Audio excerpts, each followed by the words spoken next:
Oke, kita langsung bahas soal aja ya. Oh, ini nggak jalan. Bapak nggak jalan.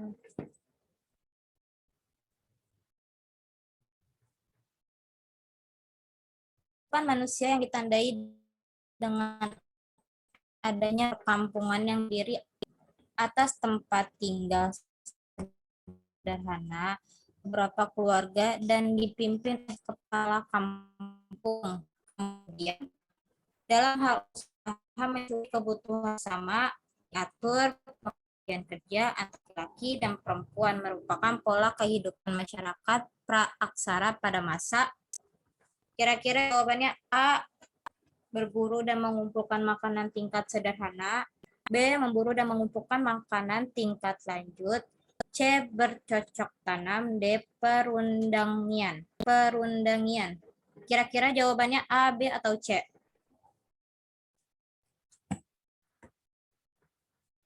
Aku masih bahas langsung jawabannya ya. Ini nggak ada pembahasan soalnya. Jadi menurut kalian apa?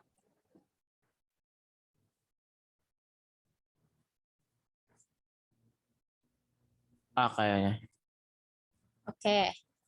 A. Ada lagi?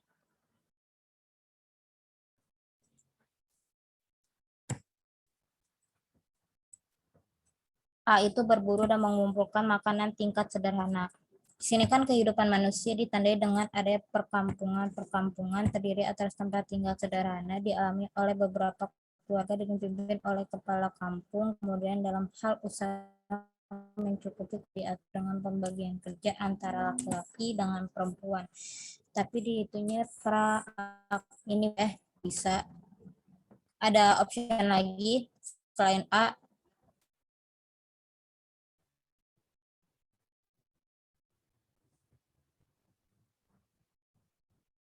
Guys, B enggak. pribadi B bukan sih. B.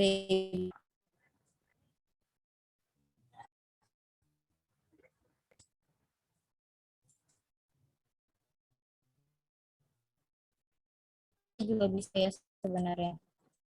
Tapi menurut aku lebih karena di sininya merupakan pola kehidupan aksara. Praaksara itu artinya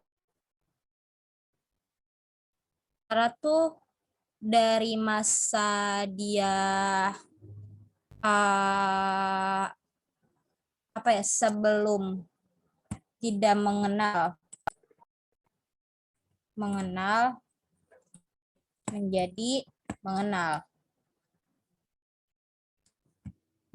Jadi untuk yang lebih bagus atau lebih cocok adalah yang B. Karena dia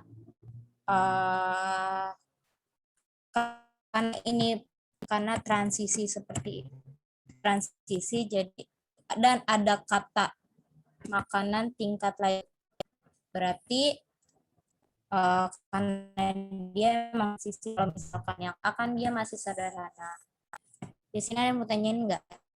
Nggak akan cukup jelas. Yang selanjutnya, teori yang menyatakan proses masuknya kebudayaan Hindu-Buddha di Indonesia sebagai hasil aktif orang-orang Indonesia sendiri setelah belajar agama di India. Kan ada 4 teori kan, ada Waisya, ya, kok enggak itu, Waisya, Kestatria, Brahmana, Arus Balik. Masih ingatkah teori-teorinya?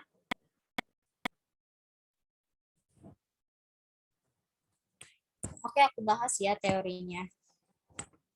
Kalau teori Waisya, ntar aku hapus dulu.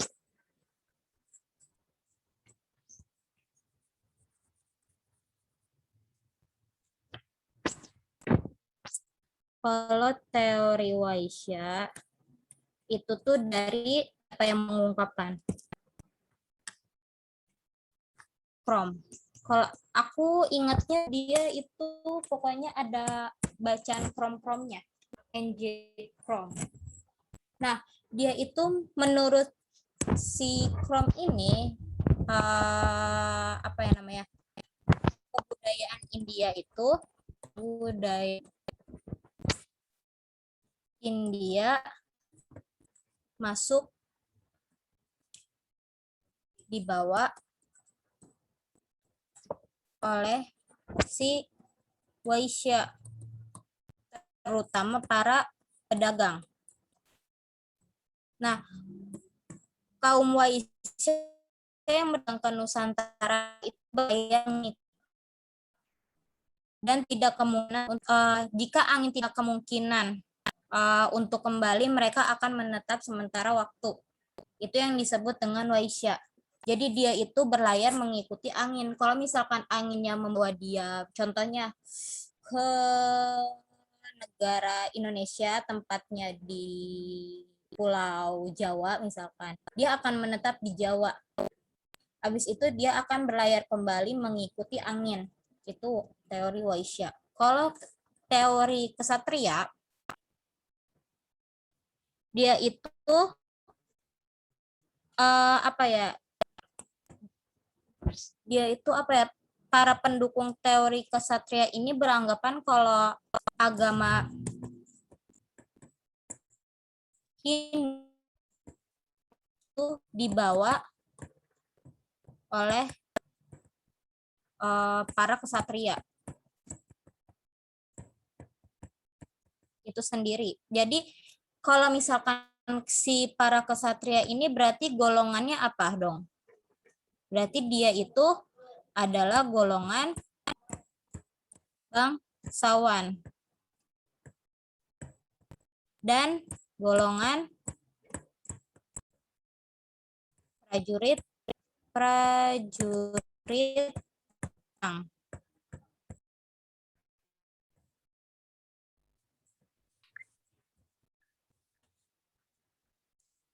Para kesatria yang kalah akhirnya akan mencari tempat lain selain sebagai pencarian salah satu wilayah Nusantara. Jadi menurut dia,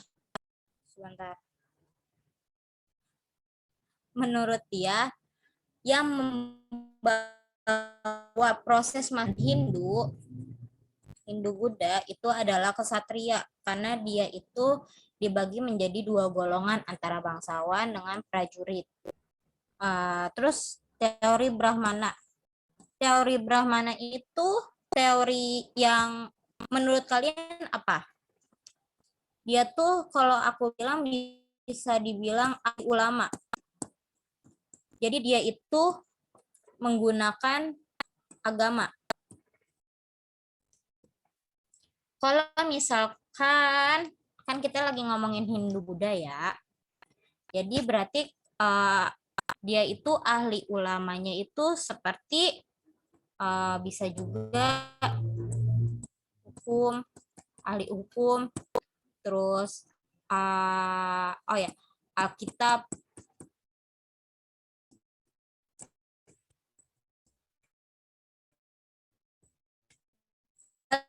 iya sih apa namanya yang di India Brata, nonton nggak sih? Nonton nggak? Emang udah film lama sih. Nah, dalam film tersebut itu tuh banyak banget dia itu para ahli ulamanya. Jadi dia itu bawa kitab suci, juga bawa sastra, filsafat gitu. Nah, dia itu berperan sebagai apa namanya ya? Yang membawa ilham. Nah,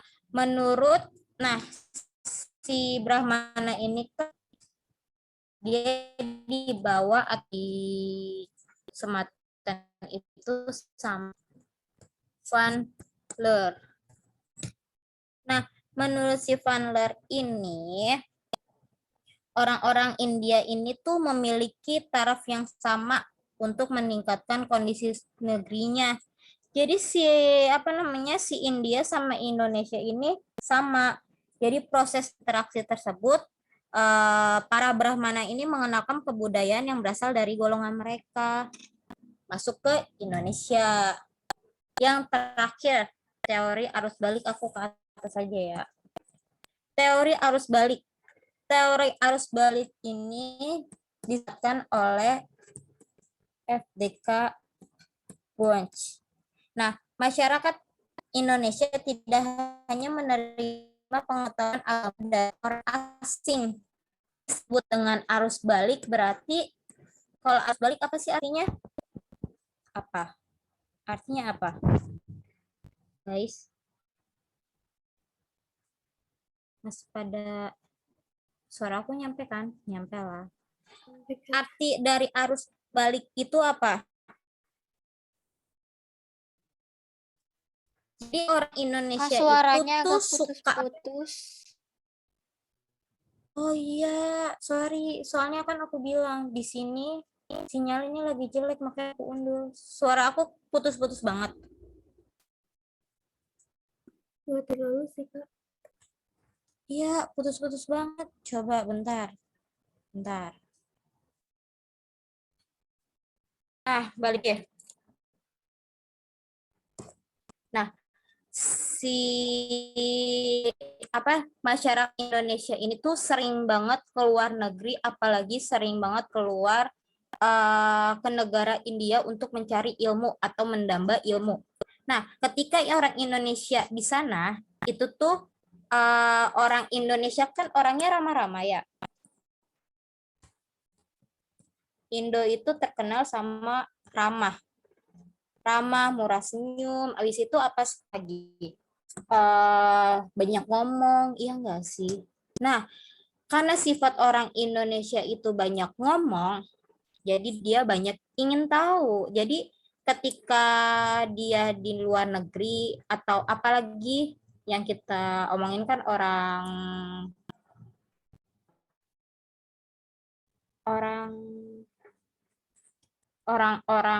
yang mereka pergi.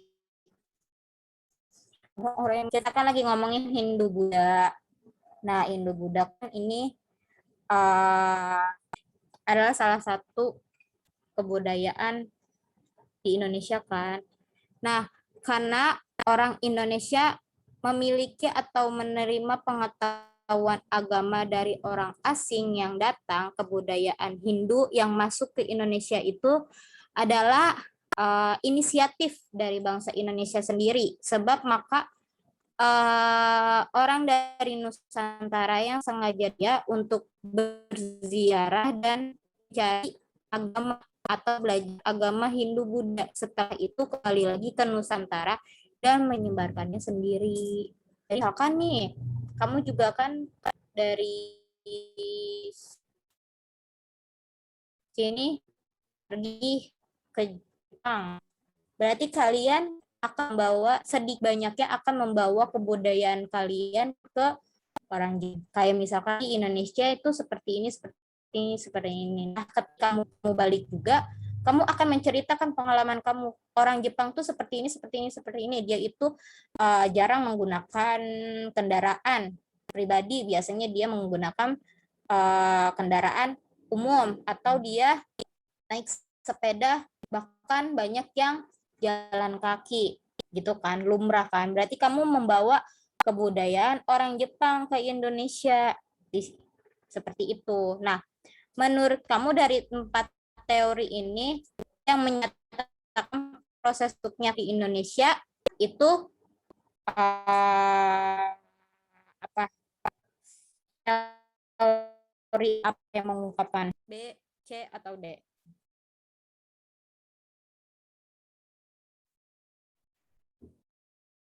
Apa guys?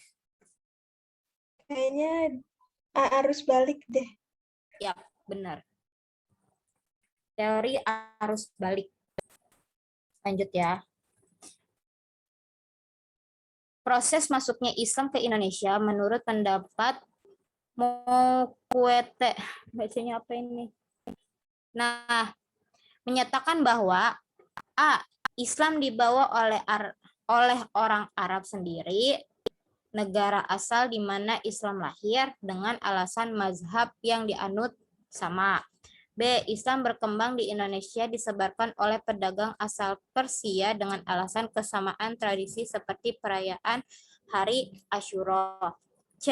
Islam disebarkan oleh orang Arab dengan alasan terdapat pemukiman pedagang Arab di Broch, pantai barat Sumatera. D. Islam disebarkan oleh pedagang asal Gurajat India dengan alasan ada kesamaan batu nisan Malik Al-Saleh dengan batu nisan yang ada di Cambai Gurajat. Menurut kalian jawabannya apa? A, B, C, atau D?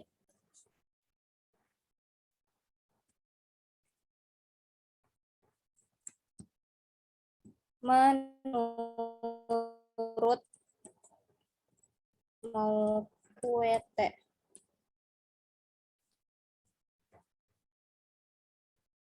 Apa? A, B, C, atau D?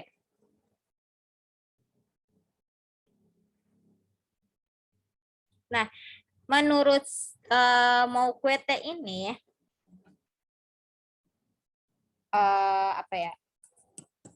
Adalah teori yang didasarkan pada kenyataan.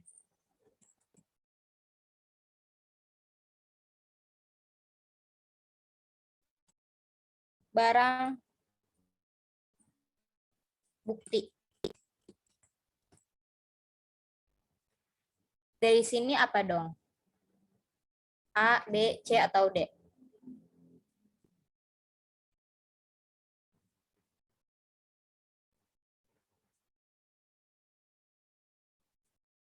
Guys,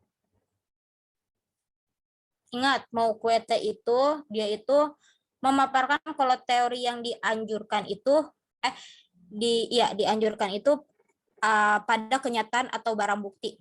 Berarti masuknya kemana? Option A, option B, option C, atau option D? D. Apa?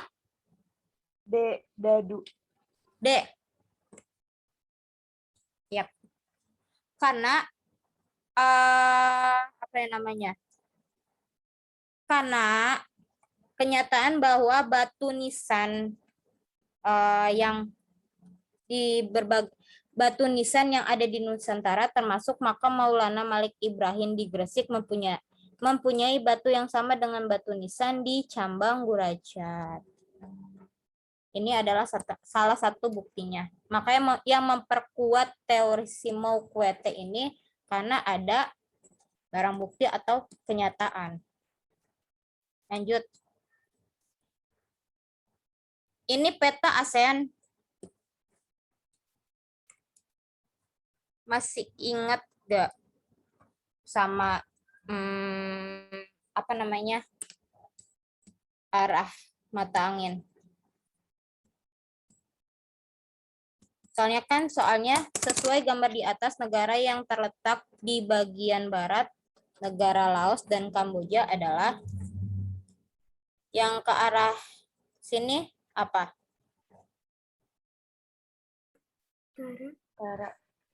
Utara. Ini Timur. apa? Timur. Oke, ke bawah dulu deh. Utara, selatan, ini barat, dan timur.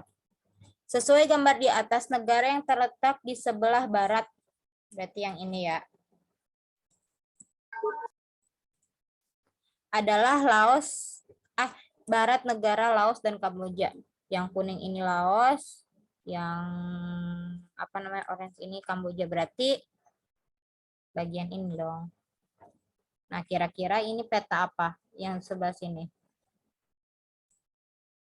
Thailand. Apa?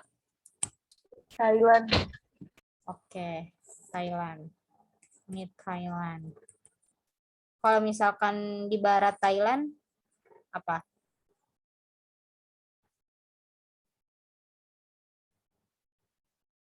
Myanmar. Myanmar. Gampang ya. Lanjut. Salah satu bentuk kerjasama negara-negara ASEAN untuk menghadapi pasar tunggal ASEAN atau masyarakat ekonomi ASEAN adalah kerjasama dalam pengembangan usaha mikro kecil dan mikro tengah menengah. Hal ini membuat tiap-tiap negara anggota mengambil berbagai langkah strategis guna mendorong kegiatan usaha-usaha kecil dan menengah dalam negeri. Dampak positif kerjasama tersebut bagi perusahaan kecil dan menengah di Indonesia adalah, dalam menghadapi pasar tunggal ASEAN atau yang dikenal masyarakat itu sebagai ekonomi ASEAN atau MEAN. MEA. Maaf. Masyarakat ekonomi ASEAN. Nah, dia itu melakukan sejumlah kerjasama yang mencakup berbagai bidang. Nah, biasanya bidang apa aja nih? Mencakup berbagai bidang. Ada bidang pertanian dan dan kehutanan. Terus juga ada energi dan mineral. Ada usaha mikro dan menengah. Nah, adanya MEA ini memberikan berbagai peluang baru yang harus dimanfaatkan dengan meningkatkan peluang yang harus dimanfaatkan dengan mengingat banyaknya penduduk untuk meningkatkan daya beli masyarakat di ASEAN. Dampak positif yang dirasakan Indonesia itu dalam bidang berdagang adalah berkurangnya segala bentuk hambatan atau bahkan menjadi tidak ada.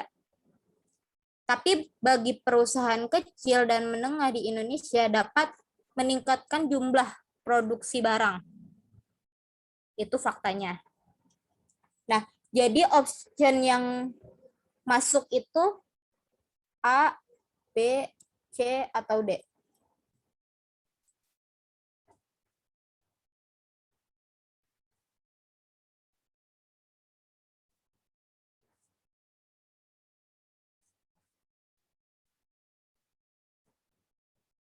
Ya. Dampak positif.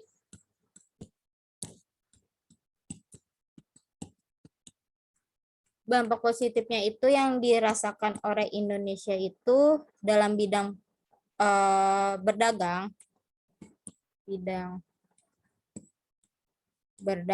atau perdagangan usaha yang mikro dan menengah itu tuh ada dua. Ada yang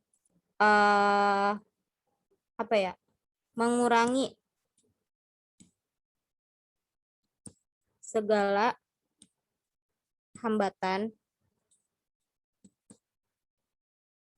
dan ada juga yang meningkatkan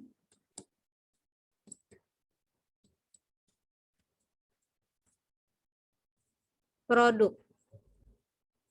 Ini fakta atau dampak positif dari si MEA. Nah, option yang lebih tepat lagi dalam pernyataan yang aku paparkan itu adalah A, B, C, atau D.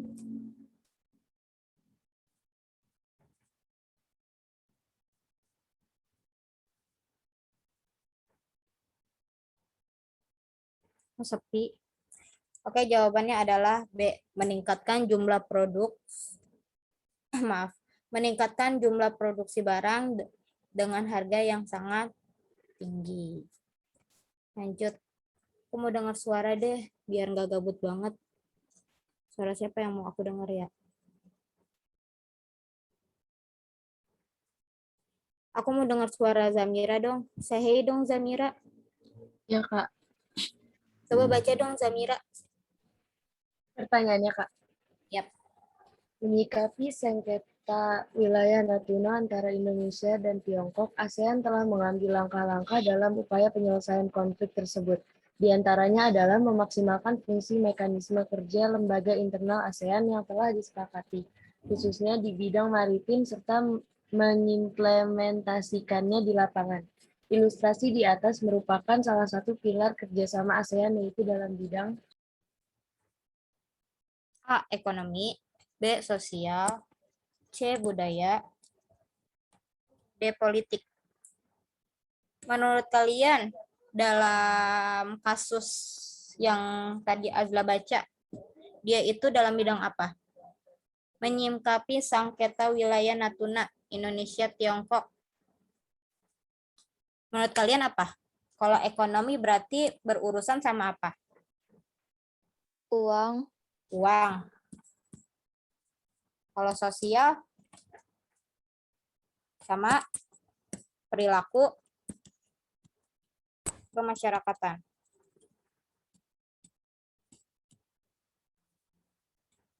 Budaya berhubungan dengan apa kalau kebudayaan? adat istiadat dan Adat istiadat. Istiadat. Yang D, politik dan keamanan. Masuknya kemana?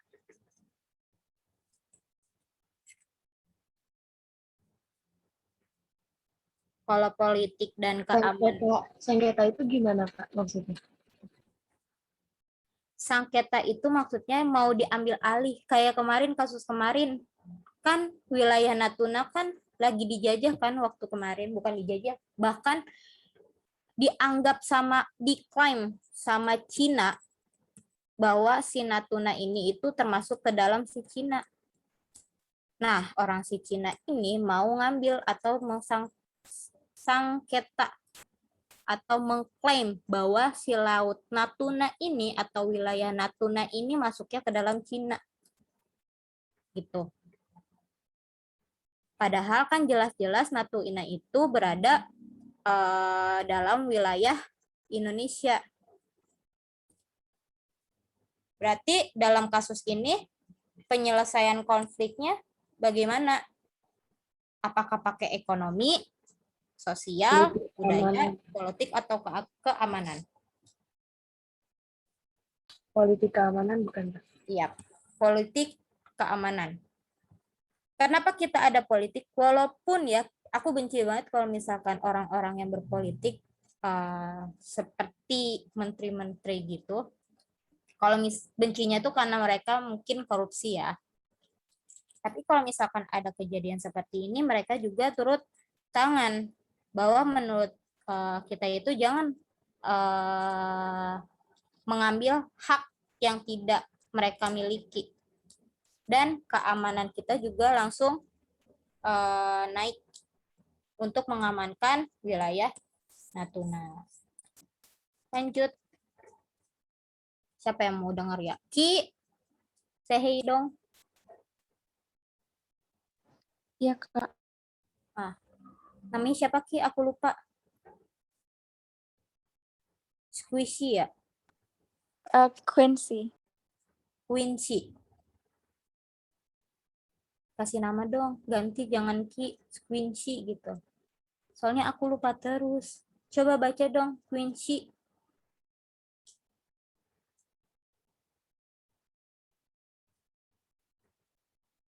Squishy. Kamu marah nggak sih? Jangan ya. Ayo, dibaca. Baca pertanyaannya. Iya dong. Oke. Kalau aku nggak suruh kamu ngejawab. Oke. Sebentar. Ketawa dong. Perkembangan teknologi komunikasi berpengaruh terhadap perubahan ruang dan berbagai aspek kehidupan manusia. Pernyataan berikut yang tidak menunjukkan pengaruh perkembangan teknologi komunikasi terhadap perubahan ruang adalah A. Semakin banyak objek wisata baru yang dikembangkan. B. Komunikasi dan kerjasama antar negara semakin mudah. C. Membangun pusat-pusat pembelanjaan semakin makmur. D. Jarak tidak lagi menjadi penghalang manusia melakukan komunikasi. Menurut, aku takut kembalikan. Menurut pernyataan di atas yang tadi sekuensi baca, itu jawabannya apa?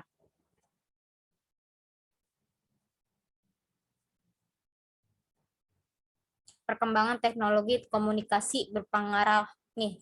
Teknologi komunikasi berpengaruh terhadap perubahan ruang dan berbagai aspek kehidupan. Ruang itu biasanya apa? Kayak aku di ruang 1, sekuensi di ruang 2. Jadi ruang itu beda lokasi lah intinya ya. Beda lokasi. Dan berbagai aspek kehidupan manusia. Berbagai aspek, biasanya aspek apa aja? Apa dong? Aspek apa? Bisa keseharian, bisa aspek sosial, aspek politik. Kita pakai politik nggak sih? Kita ngomongin yang masyarakat biasa ya. Keseharian, sosial, sama apa lagi dong? Keorganisasian lah ya. Nah, menunjukkan pengaruh perkembangan teknologi komunikasi terhadap perubahan ruang. Jawabannya apa? A, B, C, atau D? Kalau yang tidak, kayaknya A. Nggak tahu deh. Apa A? Yang tidak kan? Yang tidak. Perkembangan, enggak, bukan yang tidak. Ini tuh, oh iya ya. Pernyataan berikut yang tidak menunjukkan pengaruh perkembangan teknologi. Iya. Apa dong? Kayaknya A deh. Ada option A.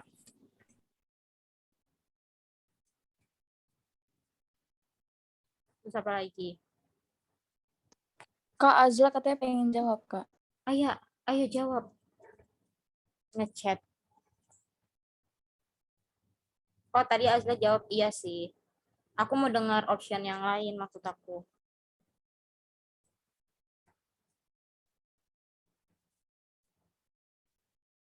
Kakak ketukar suara aku sama Azla nggak sih, Kak? Kedengar. Tadi Azla yang bilang A, terus nggak dengar lagi aku. Itu aku yang bilang A. Iya, soalnya aku pakai pen. Aku bukan Azla. Enggak, soalnya aku pakai pen, jadi namanya nggak muncul gitu. Tadi yang jawab A siapa? Zamira, Kak. Oh ya, Zamira. Ini baru kelihatan. Soalnya kalau aku pakai pen, pen apa yang partisipasinya ketutup jadinya.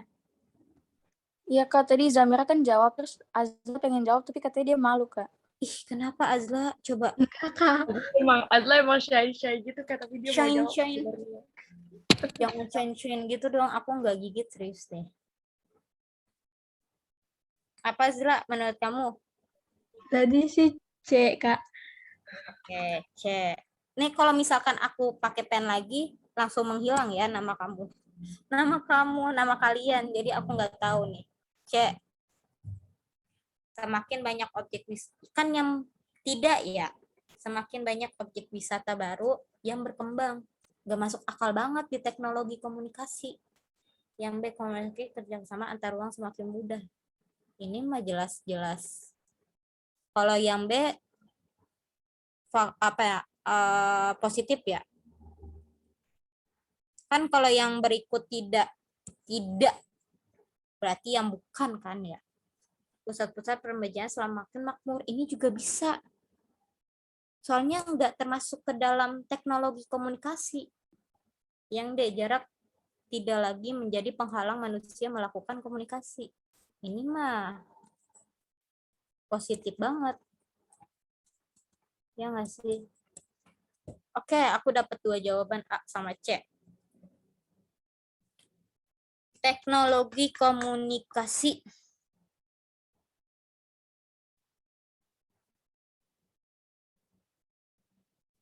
Kasih tahu dong, menurut kalian A apa C nih? Aku kok bingung ya. A. Aku dapat 2. Ayo kita vote. Ada yang C? Ayo dong, ada 9 yang join nih. Baru 3 yang milih. Ayo everybody. Aku yang C, Kak. C. Oke. Sama-sama 2.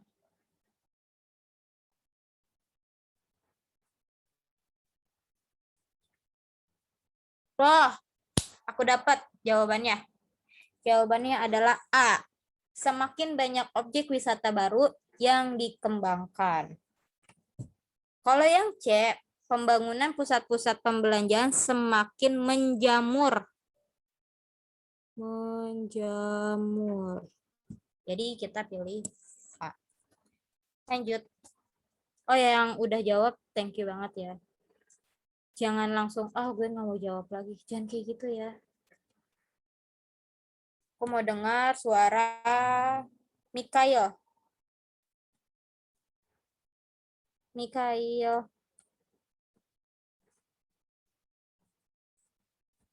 Tete tadi lagi ke toilet, Kak. Siapa? Mikael masih ke toilet, bukannya dari tadi ya? Lama ya Mikael. Masa sih? Kayaknya udah deh. Harusnya. Ya Mikael. Hoi. Bentar Kak, agak kurang lag. Oh oke. Mantap. Untung ngabarin ya. Soalnya aku nggak suka nggak dikabarin. Ismi deh, Ismi. Mi, say hey.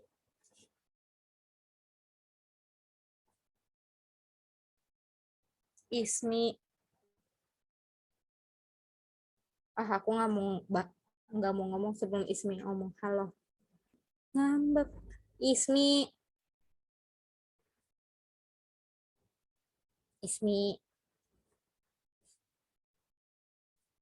Wah, curiga nih Ismi, kayaknya pergi deh. Ica deh, Ica. Sekalian ngabsen aku. Siapa yang stay, siapa yang enggak. Ica.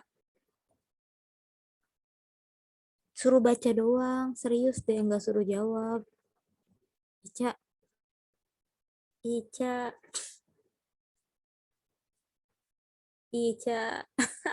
Iya, Kak. Main yuk. Nah, baca yuk sayang. Kamu kemana aja? Kangen aku. Tadi habis ke toilet. Ayo, dibaca yuk. Berikut adalah faktor-faktor pendorong terjadinya mobilitas sosial, kecuali A. Apa A?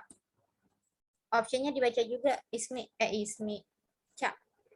A. Keadaan ekonomi, B. Status sosial, C. Diskriminasi, D. Kepribadian. Oke. Aku mau tanya nih. Siapa yang tahu faktor pendorong terjadinya mobilitas? Yang tahu? Lupa? Nggak tahu Kak, aku nggak bisa baca. Aku jarang baca. Ya nggak? Oke, faktor pendorong.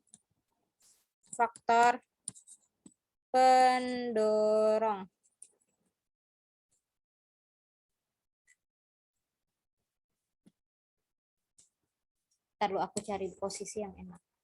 Itu ada 6. Ada 6 faktor.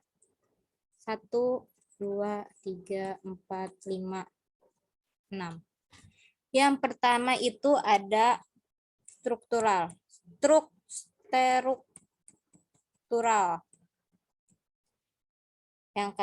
Yang kedua ada sosial. Yang ketiga ada ekonomi. Yang keempat ada politik. Yang kelima ada kemudahan dalam akses pendidikan. Yang keenam adalah pendidikan. Tapi nggak usah lah ya, soalnya udah termasuk ke kemudahan dalam akses pendidikan. Jadi faktor pendorongnya ada 5. Dan selain ada faktor pendorong, berarti pendorong ini adalah positif, negatif sih? Positif. Positif. Jadi jawabannya diskriminasi. Iya. Oh. Nah, berarti kalau ada positif berarti ada faktor negatifnya, ya kan? Berarti disebutnya dengan faktor penghambat. Nah, penghambatnya itu apa? Iya, yang pertama diskriminasi. Yang kedua ada kemiskinan.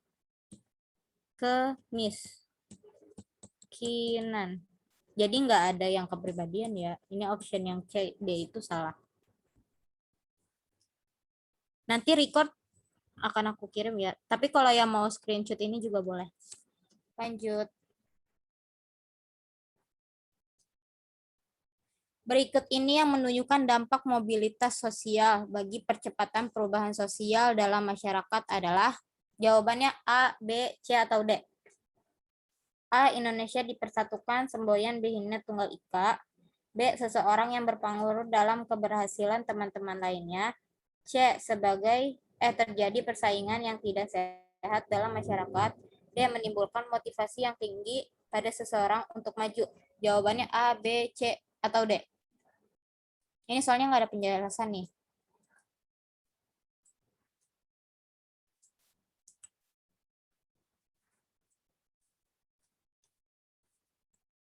Apa jawabannya? Davina, jawabannya apa? Davina, Azla, Ica. Ini yang I love you siapa namanya? Masa sih aku panggilnya I love you? Nanti dia jawabnya love you so much lagi. Love you too. Ismi, Maica, Mikayo, Ki, Zamira, Squishy. Jawabannya apa? A, B, C, atau D?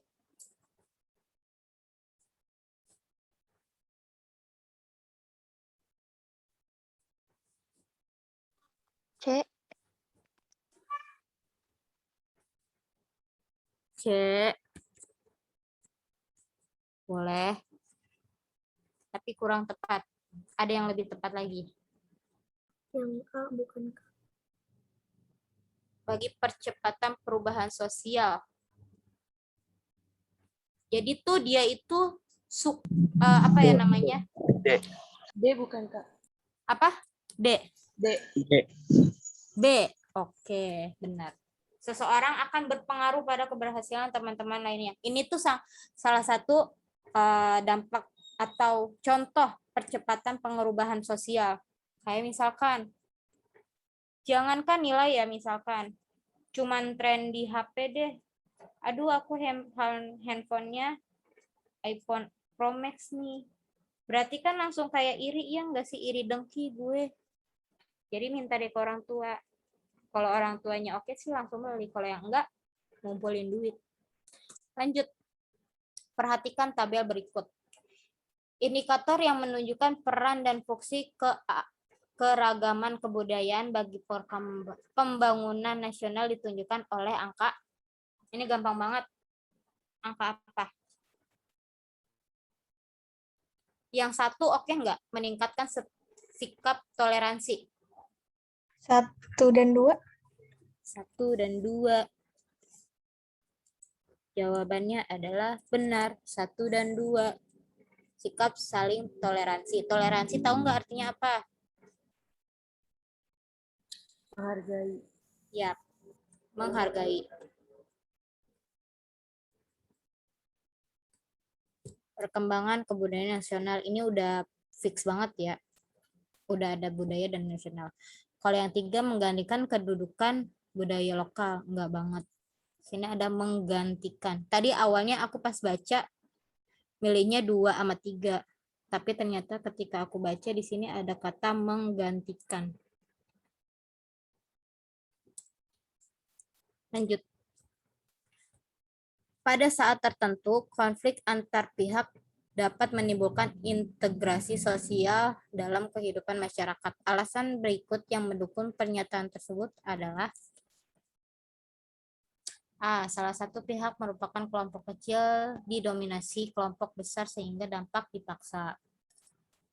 B. Kelompok besar yang mendominasi kelompok lainnya yang lebih kecil menyikapi segala perbedaan secara keseimbangan dan adil. C. Salah satu pihak mengajukan naik banding sebagai bentuk upaya menarik simpati bahwa ia adalah yang paling benar.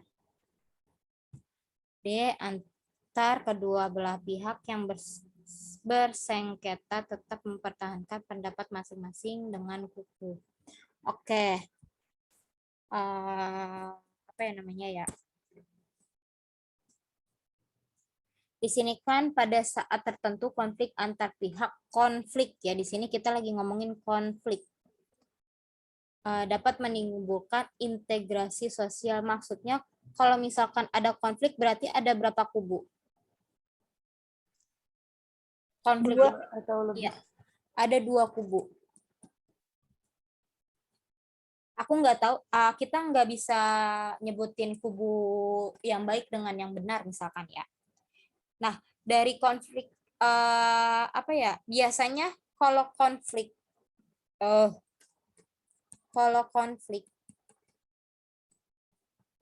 itu tuh adalah proses sosial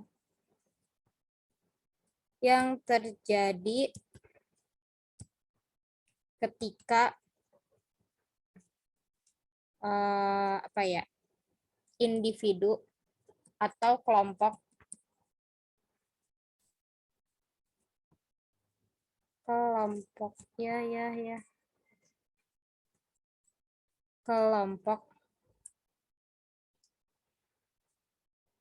menentang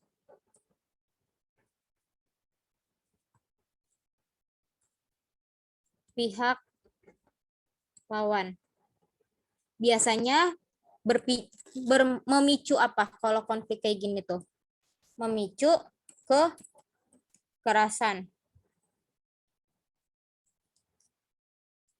Nah, tapi konflik itu memiliki dampak positif dan negatif ya.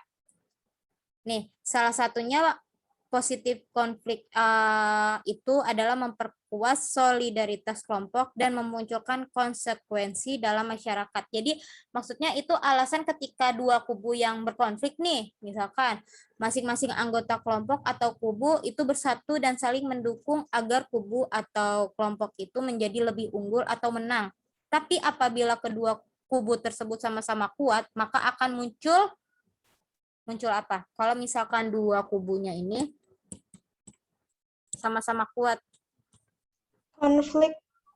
Konflik, iya. Memunculkan adanya konflik apa?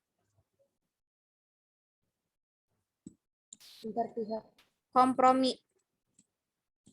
Atau mencari jalan tengah ya.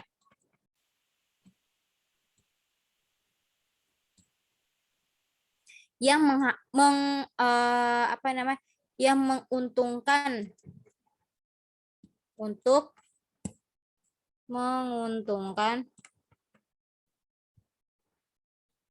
dua kubu. Jadi dalam penjelasan ini yang benar apa? A, B, C atau D? D. Apa? D.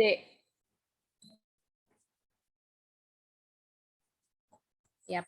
D. Lanjut. Peran pelaku ekonomi RT. RT itu apa sih? Bukan Pak RT ya.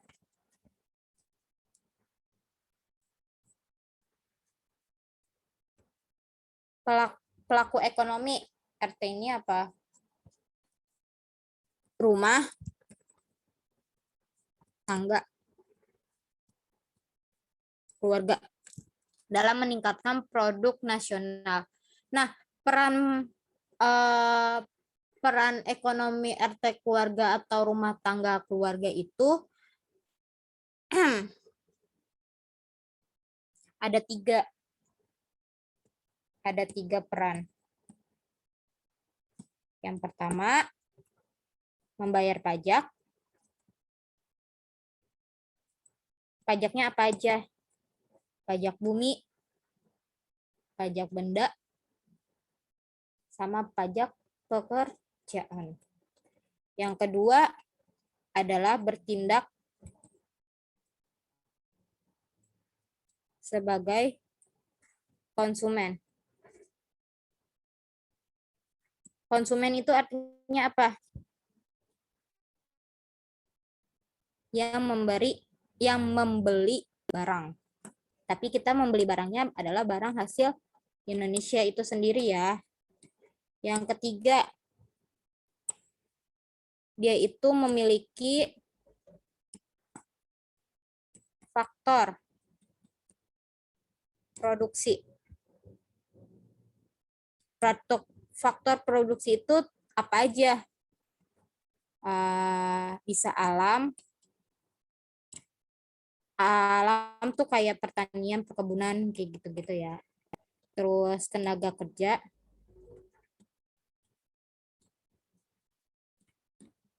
Sama wirausaha. Berarti jawabannya A, B, C, atau D?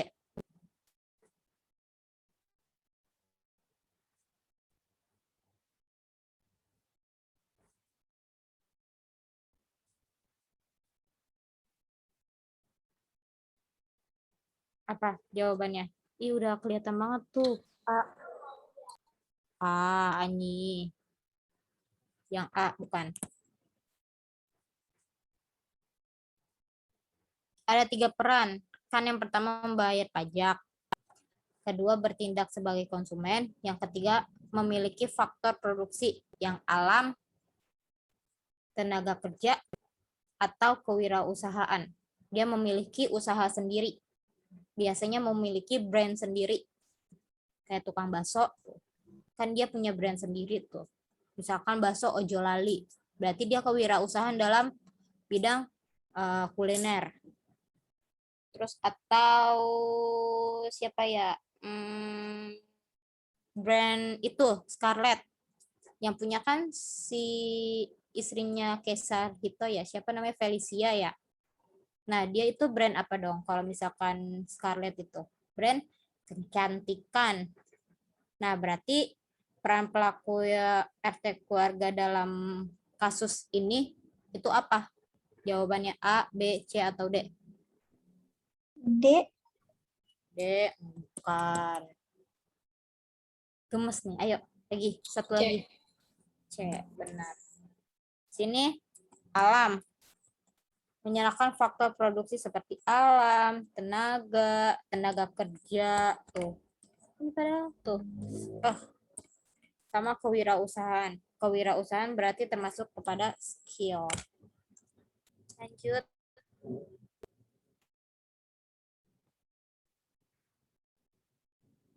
Oke. Ini soalnya panjang banget. Aku mau dengar suara lagi deh.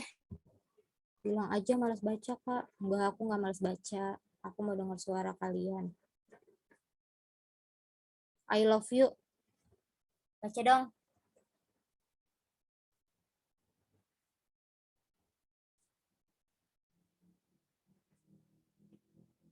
I love you. Love you itu you love me. Love you. I love you. Astagfirullahaladzim. Hadir. Yuk baca I love you. Ketua Umum Kamar Dagang dan Industri atau Kadin Jawa Timur sangat mendukung penuh perdagangan antar pulau yang gencar dilakukan Pemprov. Sekarang Kadin akan fokus dan memastikan barang-barang yang ada di pusat-pusat perbelanjaan harus diisi dengan produk dalam negeri asal berbagai pulau, khususnya hasil produksi dari usaha mikro kecil menengah UMKM. Berdasarkan industri di atas, fokus perhatian Kadin terhadap perdagangan antar pulau adalah pada manfaat A. Peningkatan penyediaan alternatif alat pemuas kebutuhan bagi konsumen. B. Peningkatan produktivitas. C. Perluasan kesempatan kerja bagi masyarakat. D. Peningkatan pendapatan daerah. Oke, thank you. I love you. I love you namanya siapa sih? I love you. Raka. Oh, Raka. Raka, nanti diganti ya namanya, jangan I love you. Kukira cewek soalnya. Serius deh. Raka. Ayo, jawabannya apa? Dalam kasus si kamar, ketua kamar, dagang industri. Kalau misalkan kita bedah, mendukung penuh pedagang antar pulau yang gencar dilakukan di Pemprov. Berarti dia itu sedang apa? Sedang gencar apa dia? Memastikan barang-barang yang ada di pusat-pusat perbelanjaan harus diisi dengan produk dalam negeri asal. Berarti dia sedang apa? A. Meningkatkan penyediaan alternatif dan pemuasan kebutuhan bagi konsumen. Masuk nggak ke dalam penjelasan di atas? Enggak. Enggak, oke. Meningkatkan produktivitas, masuk nggak? Masuk. Masuk, oke, kita checklist. Perluasan kesempatan kerja bagi masyarakat, masuk nggak? Masuk. Ih, Tapi- serius. Tapi enggak terlalu. Tapi Nggak terlalu ya, jadi enggak. Yang D, peningkatkan pendapatan daerah. masuk. Hmm? Kayaknya enggak deh. Kayaknya enggak deh. Soalnya dia disebutnya itu produk dalam negeri asal berbagai pulau. Jadi bukan satu daerah aja. Jadi berbagai pulau yang ada di Indonesia. Berarti jawabannya adalah B, meningkatkan produktivitas. Lanjut. Raka, lagi dong, baca lagi.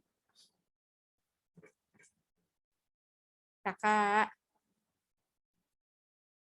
Raka. Raka. Raka. Si Alafi kemana sih? Ya Allah, kocak banget namanya. Keluar apa sih Alafi? Enggak. Tapi ada yang keluar. Siapa ini? Mikael, udah oke enggak? Bisa baca enggak?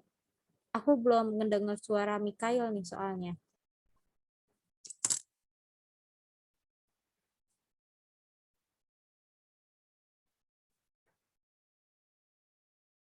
Oke, aku yang baca aja. Ketua Umum Himpunan Kerukunan Tani Indonesia (HKTI) menilai setidaknya ada 5 personal petani dan pertanian di Indonesia. Di antaranya persoalan tanah, modal, teknologi, manajerial, dan pasca panen. Pada persoalan tanah, luas tanah petani kira-kira hanya punya tanah 0,2 hektar. Sudah begitu, kondisi tanahnya rusak karena penggunaan pestisida dan pupuk unorganik yang berlebihan. Jika diminta memberikan solusi, yang harus dilakukan terkait persoalan tanah tersebut adalah A. Tanah yang rusak dikonversi menjadi lahan pemukiman atau lahan industri. Masuk enggak dalam pernyataan ini?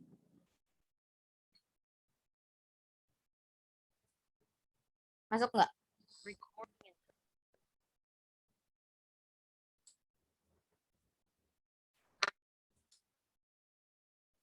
Masuk enggak? Tanah yang rusak dikonversikan menjadi lahan pemukiman.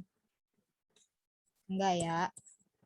Yang B, memberikan pendampingan usaha manajemen dan teknologi sehingga petani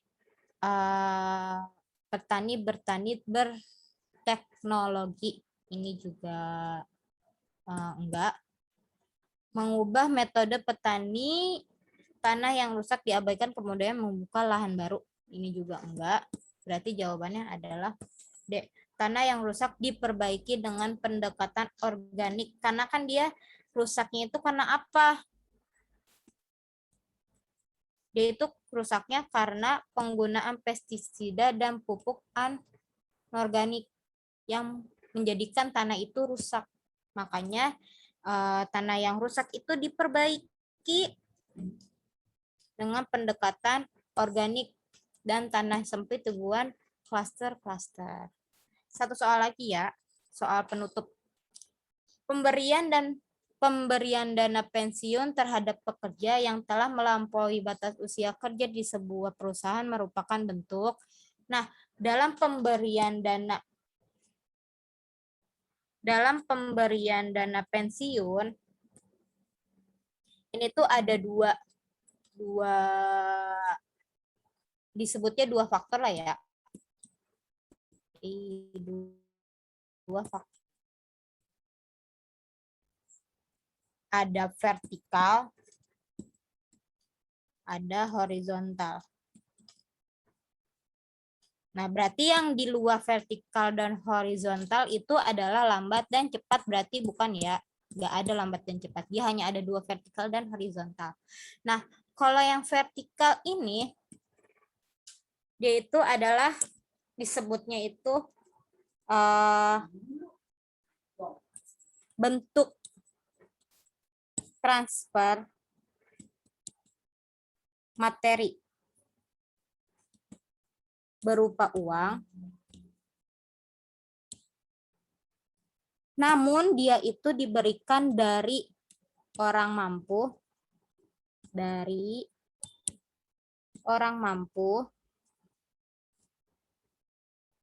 diberikan kepada orang yang tidak mampu.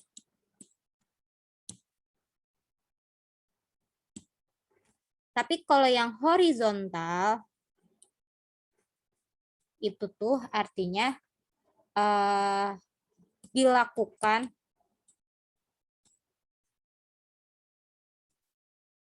oleh seseorang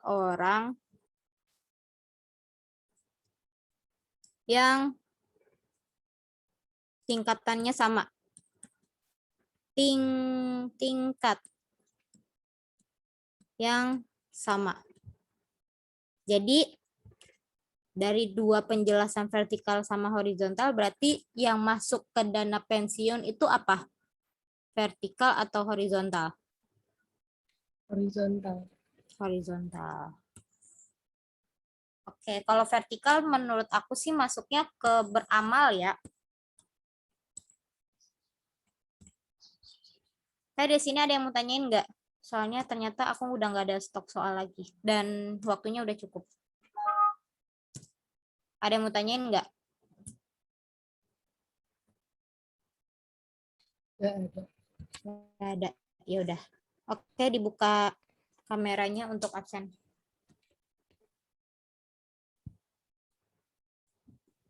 Kak, kamera aku lagi nggak bisa dibuka.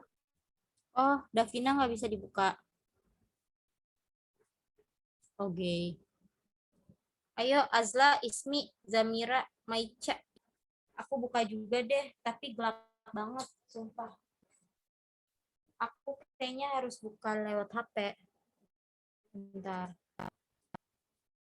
Sekalian say hey kan sama kalian.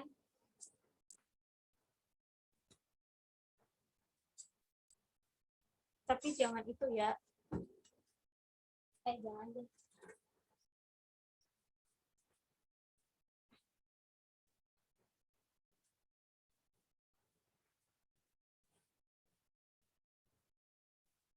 Recording in progress.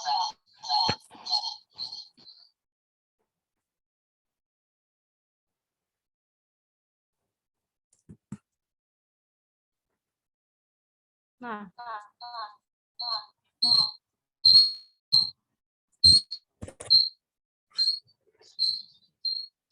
Dengung dong.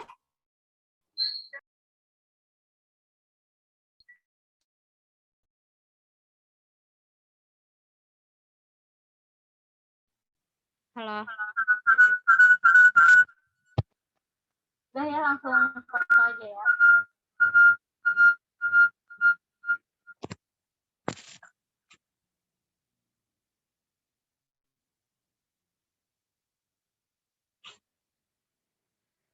begini. Dah. Oke.